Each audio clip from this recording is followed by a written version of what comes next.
Hey everyone, कैसे हैं आप सब। उम्मीद करता हूँ आप सब बढ़िया होंगे। तो इस वीडियो में हम डिस्कस करेंगे कि आपको प्री की तैयारी के साथ साथ मेंस की तैयारी को कैसे बैलेंस करना है। प्री में तो सिर्फ 3 सब्जेक्ट हैं, क्वांट, रीजनिंग, इंग्लिश। लेकिन मेंस की बात करूँ तो यहाँ पे क्वांट में फिर डीआई भी आ जाती है, मिसलेनियस भी, रीजनिंग में पजल्स भी हैं, फिर मिसलेनियस भी है। और यदि कोई आरआरबी पीओ को टारगेट कर रहे हैं तो उसे कंप्यूटर भी करना है अभी से, और बैंकिंग अवेयरनेस भी है, करंट अफेयर्स की भी क्लास है। तो यदि हर सब्जेक्ट की मेंस के लिए और प्री के लिए दोनों एक ही दिन में क्लासेस करना पॉसिबल नहीं है, तो मैं आपको थोड़ा सा तरीका बताऊंगा कि आप मैनेज कैसे कर सकते हो, कैसे दोनों को एक साथ बैलेंस कर सकते हो। ठीक है, तो मैं प्रैक्टिकल अप्रोच बताऊंगा जो करना पॉसिबल है आपके लिए। उससे पहले गाइस मैं आपको एक ऑफर के बारे में बताना चाहता हूँ।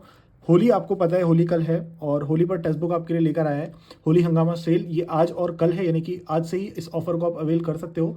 कल तक ये ऑफर रहेगा। 269 रुपीज़ इसका प्राइस। इसमें आपको 6 मंथ्स की एक्स्ट्रा वैलिडिटी मिल रही है। जो 1 साल का पैकेज है ना, उसमें 6 मंथ एडिशनल मिल रहा है, तो 18 मंथ्स का प्लान आपको यहाँ पे 269 रुपीज़ में मिल रहा है। इसमें भी आपको एक्स्ट्रा 10% का ऑफ मिल जाएगा यदि आप कोड लगाते हो BGH। तो ये कोड आपको लगाना है, एक्स्ट्रा 10% का ऑफर अवेल करना है, और 18 मंथ्स के लिए आपको सब्सक्रिप्शन टेक्स्ट बुक का मिल जाएगा। इसका लिंक मैं आपको डिस्क्रिप्शन में और कमेंट में पिन करके दे रहा हूँ। और प्री और मेंस दोनों की तैयारी के लिए टेक्स्ट बुक एक अच्छा मॉक टेस्ट है। तो आगे चलते हैं वीडियो में। मैं सबसे पहले आपको बता देता हूँ कि यदि आपने प्री की तैयारी अभी शुरू की है, आपको थोड़ा टाइम हुआ, ज़्यादा टाइम नहीं हुआ है, तो आप दोस्त फोकस करो अपने सिलेबस को कंप्लीट करने में। एटलीस्ट 70% अपना सिलेबस आप कंप्लीट करो। तो जब आप 70% सिलेबस अपना कंप्लीट कर रहे होगे ना, तब आपको बनाना है सेक्शनल मॉक टेस्ट और क्विजेस। सेक्शनल इसीलिए कि इंग्लिश का सेक्शन और रीजनिंग का सेक्शन जितना बनाओगे उतना समझ में आएगा कि आपकी जो स्पीड है वो कैसी है। रीजनिंग में जो टॉपिक्स हैं जल्दी कवर हो जाते हैं, क्वांट में ऐसा नहीं होता। क्वांट में आप एक चैप्टर पढ़ोगे, उसका भी क्वेश्चन आप बना पाओगे कि नहीं, मॉक में भरोसा नहीं है ना, क्योंकि क्वेश्चन में बहुत वैरायटी है। लेकिन रीजनिंग में वैरायटी बहुत ज़्यादा नहीं है। टॉपिक्स एक बार अच्छे से कवर कर लिए तो कमांड धीरे धीरे प्रैक्टिस से उस पर बन जाएगी। ठीक है, और इंग्लिश में रीडिंग करना है साथ में बस। तो पहले शुरुआत में तैयारी के साथ साथ आप लगाओ सेक्शनल मॉक और क्विजेस। और जब आपका 70% सिलेबस कंप्लीट हो जाए, मैंने बताया 70% सिलेबस क्या होता है, जो हर सब्जेक्ट का इजी पोर्शन है। जैसे रीजनिंग में मिसलेनियस वाला पार्ट पूरा, इनइक्वालिटी, सिलॉजिज्म, इनकी दो दो क्लास देखोगे ना, काम हो जाएगा आपका। और मैथ्स में क्या बचता है आपका, सिंप्लीफिकेशन हो गया, क्वाड्रेटिक इक्वेशन हो गई, स्पीड मैथ्स वाला पूरा पार्ट डीआई मिला के। और शुरुआत के जो 3 चैप्टर होते हैं, रेशियो, परसेंटेज, एवरेज, जिनका यूसेज हम डीआई के लिए करते हैं, वो जब हम पढ़ते हैं तो वो आप इतना कर लेते हो, तो ये आपका पूरा 70% बनाते हैं रीजनिंग क्वांट मिला के। और इंग्लिश में सिर्फ आपको शुरुआत में ये समझना होता है कि अप्रोचेस क्या हैं हर टॉपिक की, पैराजंबल की, क्लोज टेस्ट की। बाकी तरीका सिर्फ यही है इंप्रूव करने का कि उसको ज़्यादा से ज़्यादा रीडिंग करो और कॉम्प्रिहेंड करने की कोशिश करो, समझने की कोशिश करो। ठीक है, तो ये आपको मैंने बताया कि आपको क्लासेस के साथ कैसे मैनेज करना है। 70% जब आपका सिलेबस हो जाए ना, तब फिर आप आओ मॉक टेस्ट की तरफ। तब आओ मॉक टेस्ट की तरफ और मेंस की क्लासेस करो साथ में। जब इतना आपका सिलेबस हो जाएगा ना, तो फिर आपका जो 30% बचता है उसमें आपको पजल पे कमांड बनानी है पीओ लेवल की, उसमें आपको अरिथमेटिक के चैप्टर्स पे कमांड बनानी है। एक एक करके आप एक एक चैप्टर करते जाओ। एक एक चैप्टर को आप ज़्यादा से ज़्यादा 2 से 3 दिन दे रहे हो, और इसी के साथ में आप मेंस की क्लासेस करते जाओ। तो ये मैंने उन बच्चों को बताया जिन्होंने बिल्कुल 1 2 3 4 महीने के लिए तैयारी अभी शुरू की है, उनके लिए। अब जो रिपीटर है, जिनको काफ़ी टाइम हो गया है, तो देखो आपको तो स्पीड मैथ्स की क्लास देखने की जरूरत नहीं है, ना ही प्री की कोई टॉपिक की क्लास देखने की जरूरत है। आपको जरूरत है प्रैक्टिस की, और हो सकता है अरिथमेटिक के कुछ टॉपिक्स आपके बच गए हों। 6 7 8 महीने, साल भर हो गया है, तो हो सकता है मेरे साथ भी हुआ था, 1 साल हो गया मेरी तैयारी को, लेकिन मेरे प्रोबेबिलिटी का चैप्टर ही नहीं हुआ था, मेरा मेंसुरेशन का 3D नहीं हुआ था। तो होता है ऐसा बहुत बार। तो ये भी आप साथ में कर सकते हो, और उसके साथ साथ आप मेंस की तैयारी, फिर मेंस की क्लासेस करो। और कुछ गलती लोग करते हैं, मैं बताता हूँ आपको। एक दिन में बहुत ज़्यादा क्लासेस करना, एक दिन में बहुत सारी क्लासेस मत करो। क्वांट और रीजनिंग की एक एक मेंस की क्लास सफिशिएंट है। एक अपनी टॉपिक की क्लास करो, जिस भी टॉपिक की आपको करना है, कोई भी अरिथमेटिक का टॉपिक है उसकी क्लास करना है, वो आप करो साथ में। बाकी पूरा टाइम अपना मॉक टेस्ट, क्विजेस, सेक्शनल और प्रैक्टिस को डिवोट करो। या गाइडली बंडल से आप पीडीएफ से प्रैक्टिस कर रहे हो तो उसको आप डिवोट करो, वो टाइम उसको दो।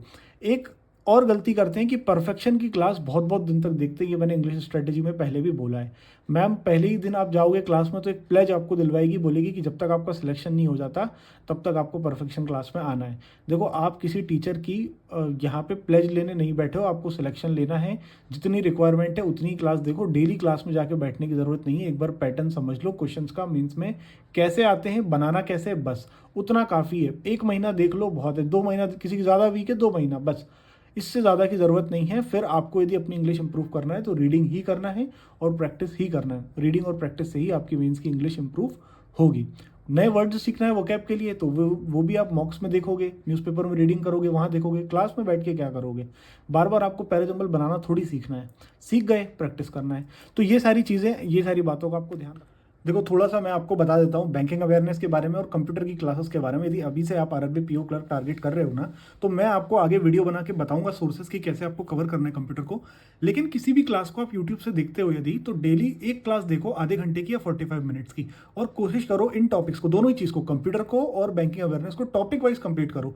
टॉपिक वाइज जैसे मेरे कहने का मतलब है जैसे कि आपको कंप्यूटर में आपको पढ़ना है, मेमोरीज पढ़ना है, ठीक है, कितनी टाइप की मेमोरी होती है ये आप आज पढ़ लो, टॉपिक वाइज करते जाओ। जो भी आप क्लास सर्च करो, जैसे आपको पढ़ना है एक्सेल पढ़ना है, या आपको किसी भी टॉपिक के बारे में पढ़ना है, आपको MS ऑफिस के बारे में आपको पढ़ना है, ठीक है, और हार्डवेयर क्या होता है उसके बारे में आपको पढ़ना है, तो कंप्यूटर में इसको इस नाम से यदि आप सर्च करोगे ना तो आपको वीडियोस मिल जाएंगे। तो टॉपिक वाइज अपना सिलेबस कंप्लीट करते जाओ, एक एक टॉपिक के बारे में समझते जाओ, देखते जाओ। जब आपका एग्जाम आएगा ना पास में, तो आप एक डिटेल्ड कोर्स फॉलो कर लेना, मैं आपको बताऊंगा, प्लेलिस्ट बता दूंगा उसकी, तो वो आप फॉलो कर लेना पूरी। तो ऑलरेडी जो टॉपिक्स आपके पढ़े रहेंगे ना वो उसमें कवर हो जाएंगे। और सेम चीज़ आपको बैंकिंग अवेयरनेस में भी करना है, कहीं पे भी अपना आप सिलेबस नोट डाउन कर लो और वो टॉपिक्स देख लो। तो जो इजी टॉपिक है, जैसे बैंकिंग अवेयरनेस में अब बहुत लोगों को ये डाउट होता है कि हम करंट अफेयर्स के साथ बैंकिंग अवेयरनेस करें या ना करें, ये एग्जाम में आता है कि नहीं। देखो आप क्लर्क मेंस में भी बैठोगे, पीओ मेंस में भी बैठोगे, और यदि पीओ मेंस आपका क्लियर होता है तो इंटरव्यू भी तो दोगे।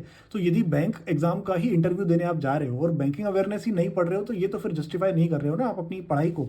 तो ये चीज़ें पढ़ना आपके लिए ज़रूरी है। इंटरव्यू में आपसे क्वेश्चन स्टैटिक से भी बन सकते हैं। यदि आपको स्टैटिक की टर्मिनोलॉजीज नहीं पता रहेगी तो करंट अफेयर्स में भी वो न्यूज़ आपको समझने में दिक्कत आएगी। यदि आपको पहले से पता रहेगा कि क्या होता है प्रॉम्प्ट करेक्टिव एक्शन, उसको कब लागू किया गया था और क्यों किया गया था, यदि ये आपको पता रहेगा और करंट अफेयर्स में न्यूज़ आती है तो तुरंत आप समझ जाओगे कि हाँ ये चीज़ है, इसको क्यों किया था ये भी मुझे पता है। तो इसीलिए बैंकिंग अवेयरनेस पढ़ना ज़रूरी है। एक बार जब मैंने तैयारी शुरू की थी तब भी पढ़ा था, और अभी बाद में जब मेरा इंटरव्यू हुआ तो उसके लिए भी मेरे को बहुत सारा पढ़ना पड़ा था। बैंकिंग अवेयरनेस थोड़ा पहले से पढ़ा हुआ था तो मुझे हेल्प भी मिली थी। तो इस चीज़ को आप ध्यान रखो, बैंकिंग अवेयरनेस ज़रूरी है, उसको स्किप नहीं करना है, ठीक है। ठीक है, तो इन बातों का ध्यान रखना है। इस तरह से आपको प्री प्लस मेंस को बैलेंस करना है। मैंने आपको बताया जिन लोगों ने तैयारी शुरू की है उनको कैसे करना है। भाई पहले आप सिलेबस कंप्लीट करने पे ध्यान दो, ज़्यादा क्लासेस के पीछे भागोगे ना, जब एग्जाम आएगा तो प्री क्लियर नहीं होगा, क्या करोगे फिर मेंस का। तो अपना टारगेट ऐसा बनाओ कि एटलीस्ट प्री तो क्लियर कर सको। और जो रिपीटर्स हैं उनको प्रैक्टिस के साथ साथ इस चीज़ पर भी ध्यान देना है कि भाई यदि प्री क्लियर हो जाता है तो मेन्स में बैठ के करोगे क्या। मेन्स में यदि क्वेश्चन ही नहीं बनेंगे तो फिर क्या काम की, मेन्स में बैठने क्या करोगे मतलब। तो मेन्स की पढ़ाई भी ऐसे करना है कि एक अच्छा डिसेंट स्कोर भी आप मेंस में कर पाओ। यदि आपका तुरंत प्री क्लियर हो जाता है तो कभी कभी नहीं पता चलता, एकदम से क्लियर हो जाता है।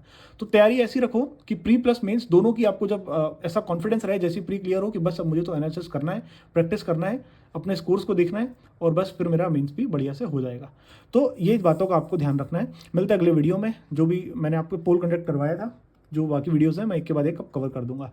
मिलते हैं अगले वीडियो में। Goodbye, take good care of your self, bye.